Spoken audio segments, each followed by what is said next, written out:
বাচ্চারা ছোট থাকলেও এক চিন্তা থাকে, তারা কবে বড় হবে, বড় হয়ে গেলেও আর এক চিন্তা থাকে, তারা কোথায় লেখাপড়া করবে, কি কাজ করবে। এইগুলো চিন্তা কিন্তু বাবা মার উপরে একটা দায়িত্ব পড়ে যায়। দায়িত্ব একটা তো বটেই, তার উপরে আরও একটা এক্সট্রা করে চিন্তা থাকে যে কোন স্কুল ভালো, কোন স্কুলে পড়ালে খুব ভালো পড়াশোনা হবে, গাইড কতটা বেশি ভালো, বাচ্চাটা কতটা নিতে পারবে। আসসালামু আলাইকুম এভরিওয়ান, কেমন আছেন আপনারা সবাই? আশা করছি আপনারা আল্লাহর অশেষ রহমতে সবাই খুব ভালো আছেন। আলহামদুলিল্লাহ, আমরাও ভালো আছি। ইভিনিং মাপুজা ব্লগ চ্যানেলে আরও একটা নতুন ব্লগ ভিডিওতে আপনাদের অনেক ওয়েলকাম জানাই।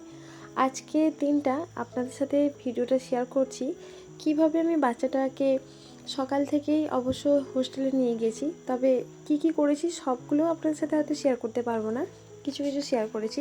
ওই দিনটা বেশ তাড়া ছিল, সব কাজ সামলে উঠতে পারছিলাম না, তার সাথে ক্যামেরা ধরাটাও সময় পাচ্ছিলাম না। তাই সকাল সকাল একটু নিয়ে ভিডিও শ্যুট করেছিলাম, ভাবলাম হয়তো বেশি কিছু ভিডিও শ্যুট না করতে পারলেও একটু অল্প করে রাখি, তবু আমি কিছু শেয়ার করতে পারবো। সকালবেলা ঘুম থেকে উঠেই প্রথমে আমি আমার জন্য ডিটক্স ওয়াটার করছিলাম।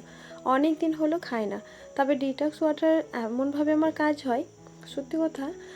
ডিটক্স ওয়াটারটা আপনাদেরকেও বলবো, সাজেস্ট করবো আপনারাও খাবেন। ডিটক্স ওয়াটার খেলে শরীরে যেরকম একটা পানির প্রয়োজন, যেমন একটা গ্রীষ্মকাল অনেক পানির প্রয়োজন থাকে, অনেক ক্ষেত্রে আমরা অনেকে পানিটা কম খাই, যেমন আমি খাই, এটা আমার বদ অভ্যাস বলতে পারেন।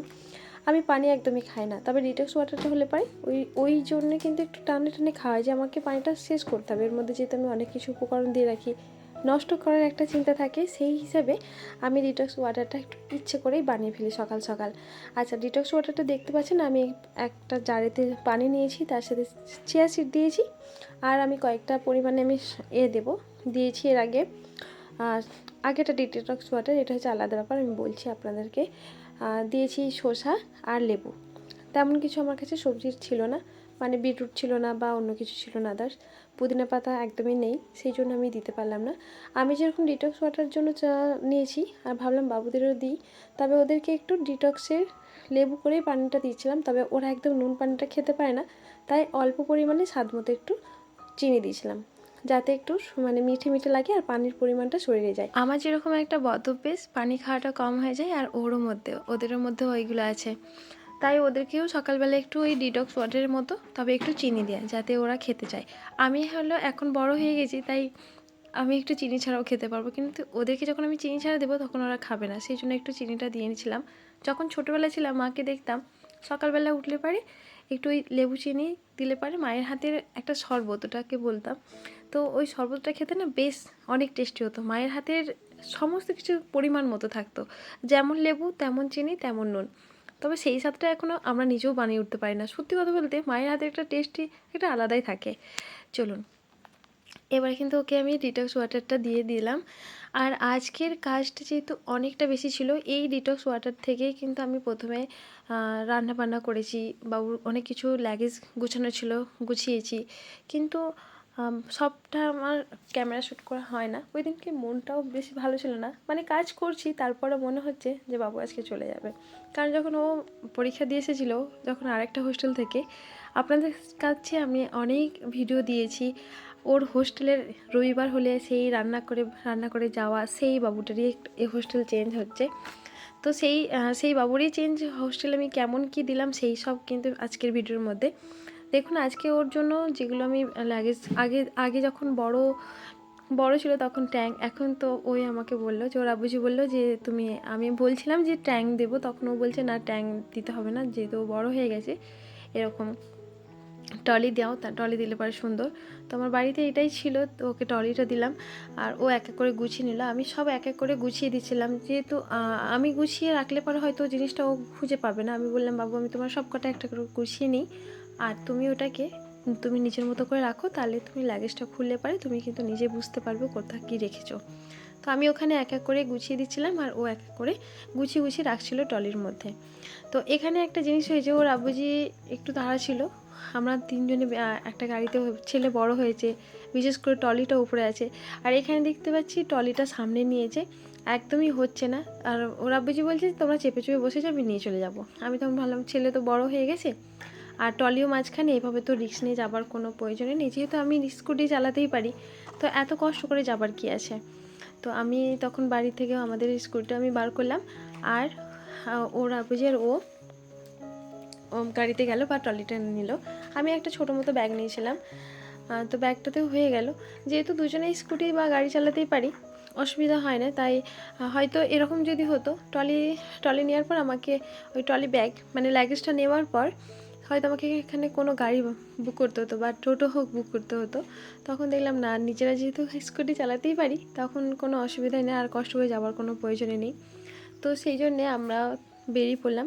প্রথমে আমাদের এখানে জানতে অসুবিধা হয়েছিল অ্যাচিভ, বিশ্বপুরে যে অ্যাচিভ না এটা হোস্টেলটা, এখানে খুব ভালো পড়াশোনা হয়, খুব ভালো, এদের গাইডলাইনটাও খুব ভালো।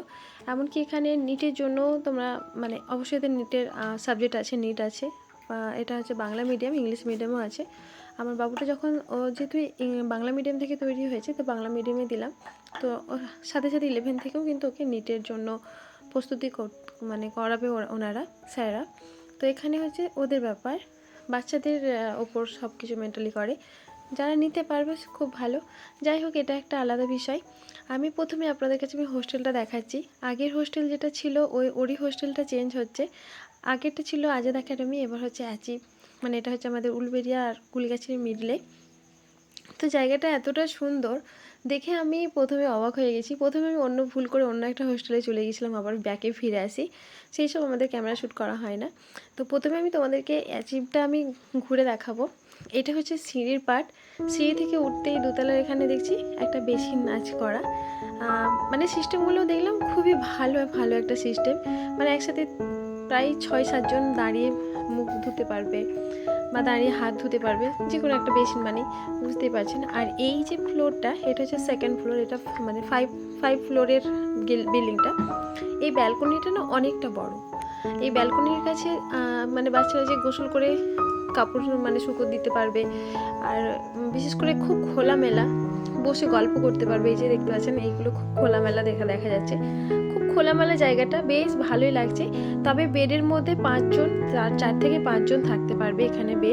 বেডগুলো বেশ ফাঁকা ফাঁকা। আগের বারে আমি যখন ও ছোট থেকে হয়েছে, মানুষ হয়েছে, মানে বড় হয়েছে, হোস্টেল লাইফেও বেশি কাটিয়েছে, একদম ছোটোবেলা থেকেই কাটিয়েছে। তো সেখানে বেডগুলো একের সাথে আরেক জোড়া থাকতো। যেহেতু ওরা ছোট ছিল, তখন মনে হতো অনেক, হয়তো স্যারেরাই বোঝেন, রুমটি দেখতাম প্রত্যেকটা বেডের সাথে বেড জোড়া, মানে 2-3টা একসাথে জোড়া, কখনো একটাও জোড়া, কখনো একটা সিঙ্গেল আমি থাকতে দেখি না। কারণ ছোট যেহেতু বেড, যেরকম মানে সিঙ্গেল বেড হয়, তো ওরা এক করট খেলে পরে হয়তো পড়ে যাওয়ার চান্স থাকে। তো বেডের সাথে বেড জোড়া থাকলে পরে এটা চান্সটা থাকে না। তখন ওদেরকে যখন আমি দেখেছি, এগুলো তো সব আমার প্রথম মানে এটা অভিজ্ঞতাটা ধরতে গেলে সত্যিকারের প্রথমেই। তো প্রথম যখন বাচ্চাকে যেহেতু আমি পড়াতে যাচ্ছি, মানে দিচ্ছি, এর সাথে সাথে নিজের অভিজ্ঞতাও বাড়ছে। যখন ও ছোটোবেলা থেকে যখন হোস্টেলে দেখতাম পুরো বেডের সাথে বেড জুড়ে থাকতো, বা ওর বেডে যেতে বুঝতে পারতো, হয়তো এটাতেও পারবে অবশ্য। তো এখানে পড়ে যাওয়ার চান্সটা থাকতো না, বাচ্চা মানেই সেটা পড়ে যাওয়ার চান্স অবশ্যই থাকে। তো এখানে যেহেতু ওরা অনেকটা বড় হয়ে গেছে, নিজেটা করতে পারবে, তখন দেখছি যে যার সিঙ্গেল বেড। অবশ্যই একটা রুমের মধ্যে আর সেই 50 জন বা 15 জন 20 জন আর না, এখানে মাত্র 5 জনকে। আমি সত্যি এটা প্রথম অভিজ্ঞতা যে একটা 5 জন থাকে। আমি একে সত্যি জানতাম না, এটা আমার জানা ছিল না। তো জায়গাটা অবশ্য অনেকটা বড়, ক্লিয়ার আছে। আর যখন হোস্টেলে আমি দিয়েছিলাম, সেখানে কিন্তু এতটা ক্লিয়ার থাকতো না, শুধু যাতায়াতের জন্য রাস্তা থাকতো আর বেড থাকতো, একটা টেবিল থাকতো, বাস। এখানে পুরোটাই আলাদা। আর তার সাথে আরেকটা জিনিস দেখালাম আপনাদেরকে ভিডিওর মধ্যে, অ্যাটাচ বাথরুম। হ্যাঁ, অ্যাটাচ বাথরুমটা খুব ভালো। তো বড় হয়ে গেছে, তারপরেও কিন্তু আমার বাবুটার জন্য অনেকটা, খুবই বলতে, অনেকটা বলে ভুল, মানে খুবই ভালো। এখনও পর্যন্ত ভয় পাই টয়লেটে যেতে। আমি নাহলে ওর আব্বুজি দাঁড়িয়ে থাকলে, আমাদের বাড়িতে যখন এতদিন ছিল, মানে 2 মাসের মতো ছিল, তখনও আমাদের কাউকে বাইরেটা দাঁড়িয়ে থাকতো, তো ও দরজা দিয়ে ওর টয়লেট বা কিছু একটা মানে বাথরুম করতো। ওর জন্য হয়তো আমরা অনেক হ্যাপি হয়েছি যে অ্যাটাচ বাথরুম, মানে প্রত্যেকটা বেডের মধ্যে অ্যাটাচ বাথরুম করে আছে, মানে কাউকে আর কোনো বন্ধুকে উঠানো লাগবে না, কাউকে যাওয়া লাগবে না। হোস্টেলে আমি ওর কাছ থেকে শুনতাম যে আমরা যদি এখানে তোমার যখন বাথরুম বা টয়লেট পাই, আমরা যখন দাঁড়িয়ে থাকি, তাহলে তুমি ওখানে কি করতে? বললো যে ওখানে আমরা কাউকে নিয়ে যেতাম সাথে করে, বা ওই একবার কেউ যেত পেছা করে, সেই আবার সকালবেলা হতো, মিডলে যদি উঠতো সেখানে কাউকে যেতে হতো, বা এখানে যখন আমাদের যেতে হয়। কিন্তু ওখানে কিন্তু ব্যাপারটা না, ওখানে কাউকে তোলার কোনো পজিশানে নেই, বা রুমের মধ্যে থেকে যেহেতু বাথরুম আছে, কোনো ভয় পাওয়ার চান্স নেই। হ্যাঁ, এইগুলো হচ্ছে আমি অ্যাচিভ হোস্টেলটা নিয়ে বললাম। এবারে চলুন সামনে একটা বিশেষ একটা জিনিসটা আপনারা হয়তো দেখেছেন মাঝখানে, সবথেকে একটা ভালো একটা টপিক, মসজিদটা সামনে। তো বিরাট মানে অনেকটা বড় ধরনের মসজিদ, আর জায়গাটা অনেকটা ক্লিন বা অনেকটা মানে খুব ফাঁকা একটা জায়গা, পড়ার জন্য খুব পারফেক্ট একটা জায়গা। আর এই যে হয়তো আপনারা অনেকেই চেনেন বা অনেকেই চেনেন না, এই যে বড় মসজিদ, বড় মসজিদের পরেই মানে 2-3টা দোকান পার হয়েই অ্যাচিভের গেট, এই যে টোটোটা দাঁড়িয়ে আছে এই অ্যাচিভের গেট। আর এর থেকে আপনাদের আমি দেখাবো, মানে আউটসাইড থেকে এতটা সুন্দর দেখতে অ্যাচিভটা। আমার সত্যি বলতে যেরকম পরিবেশটাও খুব ভালো লেগেছে, সামনে মসজিদ পেয়েছি, খুব ক্লিন জায়গাটা, তার উপরে হচ্ছে এলাকাটা অনেকটা ফাঁকাফুঁকি এলাকা, আর খুব বড় একটা এলাকার মধ্যে আছে। তো ডিজাইনটা আমার অনেকটাই ভালো লেগেছে।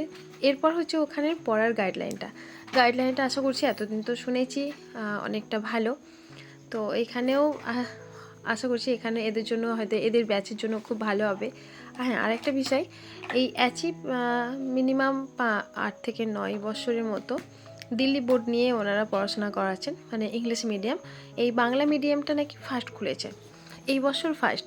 তবে ওনাদের অভিজ্ঞতা ভালোই আছে, আশা করছি অসুবিধা হবে না। ওদের টেন্ডেন্সি পড়ানোর আরও হাই লেভেলের, নিট মানে ডক্টর পড়ানোর জন্য ওদের বাচ্চারা আগের বছর অনেকজন আমি দেখলাম প্ল্যাকার্ড মারা আছে, খুব ভালো বা রেজাল্ট করে বার হয়েছে। তো আশা করছি আমার বাচ্চারাও যদি একটু নিতে পারে, আল্লাহর কাছে এটাই দোয়া করি যে আমার বাচ্চাটাও ওখানে যেন সবারকে দেখে যেন তৈরি হতে পারে। যতই ভালো স্কুল হোক না কেন, নিজের বাচ্চা যদি না পড়ে, হয়তো মানে সেই ইউনিভার্সিটি বা বড় বড় স্কুলেও দিয়েও হয়তো কিছু হবে না। নিজের চেষ্টা যদি না থাকে, কখনোই তুমি গিলিয়ে দিলেও সেটাকে নিতে পারবে না। অবশ্য নিজের চেষ্টা থাকতে হবে। আমি এটা মানে আল্লাহর কাছে এটাই দোয়া করি যে যেন আমার বাবুটাও সবার মতো করে ওদের মতো করে বড় হতে পারে, আর নেওয়ার শক্তিটা যেন বুঝতে পারে। যেহেতু অনেকটা ওরা বড় হয়েছে, বোঝার শক্তি হয়েছে, এর মধ্যে আবার ওদের মধ্যে ম্যাচুরিটিটা অনেকটা বেড়েছে। তো আপনারা অবশ্যই আমার বাবুটার জন্য দোয়া করবেন। আপনাদের সাথে আমি সবটা দেখালাম, অ্যাচিভ হোস্টেলটা ঘুরে ঘুরে দেখালাম। এবারে হচ্ছে সন্ধে প্রায় হয়ে গেছে, সেই সকাল বলতে 10টার হয়েছিলাম, বেশ 11টার দিক করে, 12টা আর 11টার মিডলে।